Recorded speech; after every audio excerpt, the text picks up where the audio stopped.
Hello and welcome to Forever Rugby on Forever Sports and New Zealand 41, Argentina 12. A demolition job by the All Blacks. Are they back?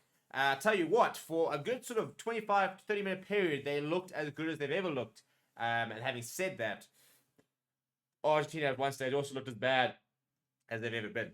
So it was a bit of a combination of the All Blacks playing well at stages and playing really well at stages, and an Argentina team that looked like they hadn't been together. They looked like they were underprepared, and they looked really off the pace. A really poor first half meant that Michael Cheika's men never really had a chance, but it was a much more spirited half in the second half, where they actually scored more points than New Zealand. Actually, the second half score was 12 points to 10, but the overall score 41-12. So that first half really kind of giving them no chance at all. Before we break the game down, please do smash like on the video. Please do subscribe to the channel as well. Right, so this is how things unfolded. An early try in the 5th minute, and actually Argentina started really well. They almost scored in literally the first phase with Damian McKenzie's kick being charged down and a knock on there. So, they weren't able to get there first with Argentina. But after that, a counter-attack try. Dan Cole's going over in the 5th minute. McKenzie missing the conversion. Artie Sevilla then going over 4 minutes later. Once again, McKenzie missing the conversion. 2 minutes later, Geordie Barrett going over. This time, Damian McKenzie getting the conversion. 17-0 after 12 minutes. The game's done. The game is done. It doesn't matter who you are, what you're coming from. You spend your entire week with a game plan. You spend your entire week deciding how you want to play. You concede 17 points in the opening and 12 minutes. That's all gone. Your entire week's preparation's out the window.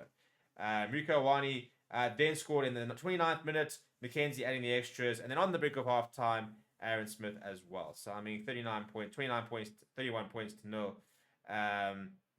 At half time, and the game's gone. It is absolutely gone. And you're sitting there thinking, well, for Argentina, you come back for the second half for what? What are you going to try and do in the second half? And I suppose a lot of it's damage control, but it's a World Cup year, so you're probably going out there saying, right, well, let's learn to manage the game. Let's try and put in a much better defensive performance. Let's test out our systems. And I think the only positive that Argentina can take out of this game is to go from 31-0 at half time to finish 41-12 means your second half was much better. They did outscore New Zealand in the second half. A couple of sloppy tries as well, but they did shut up shop and they were much better in the second half. I hope they grew into the game. And I suppose for a team which doesn't get to train a lot together, that none of these players get to play a lot with each other at domestic level, they are a team that takes a while to get going. So maybe Michael Cheika can look at that and say, well, even by the second half, we were starting to click a bit together. But overall, they were awful in that first half. Absolutely awful.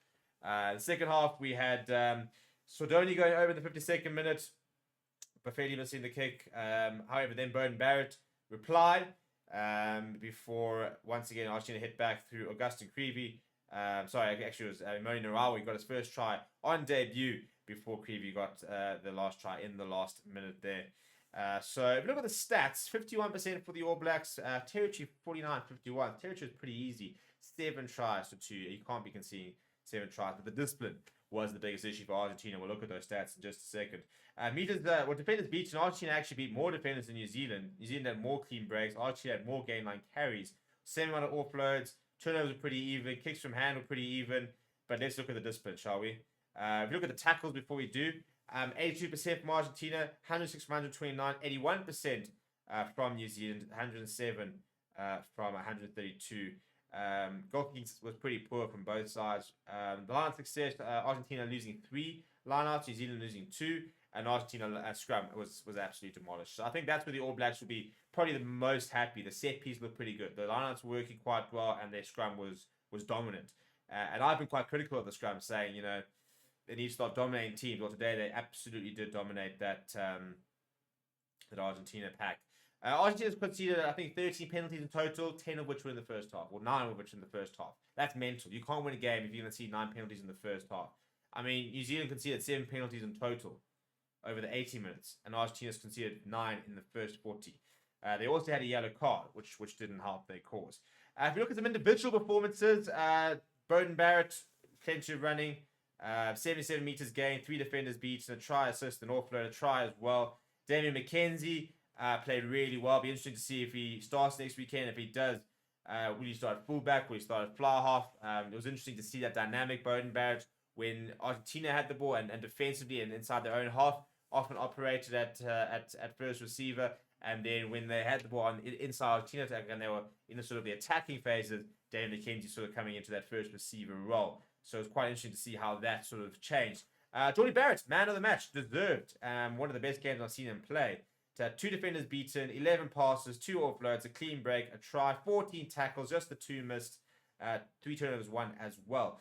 In terms of the forwards, I thought Sam Kane brought a lot of physicality, 11 tackles, a couple of big tackles as well. Scott Barrett got through a lot of work. Dane Cole's got through a lot of work. Honestly, he was a little bit quiet, had some good moments, but we do hold him to such a high standard. If we look at Argentina, I thought that Lavanini got through a reasonable amount of work. Alemano was quite industrious. Pablo Matera tried really hard. 9 carries from him. Julio Montoya as well. 12 tackles, getting around the park, doing a lot of work. He was the captain, but just at the end of the day, they weren't very effective. Santiago Carreras really struggled to control the game. A couple of silly errors. I thought the center pairing was pretty average. And it just didn't really have much of an attacking shape. Or any sort of real sort of shape did Argentina. So yeah, All Blacks looking pretty good in that first game. Second half was pretty sloppy from both sides. It wasn't particularly exciting. It was a bit of a slugfest, really. Quite a high error rate, as I suppose you kind of expect in the first test of the calendar for these two teams. Let me know what you think down in the comments below. Smash like on the video, subscribe to the channel as well. Thank you very much for watching. My name is Stephen, and I'll chat to you soon.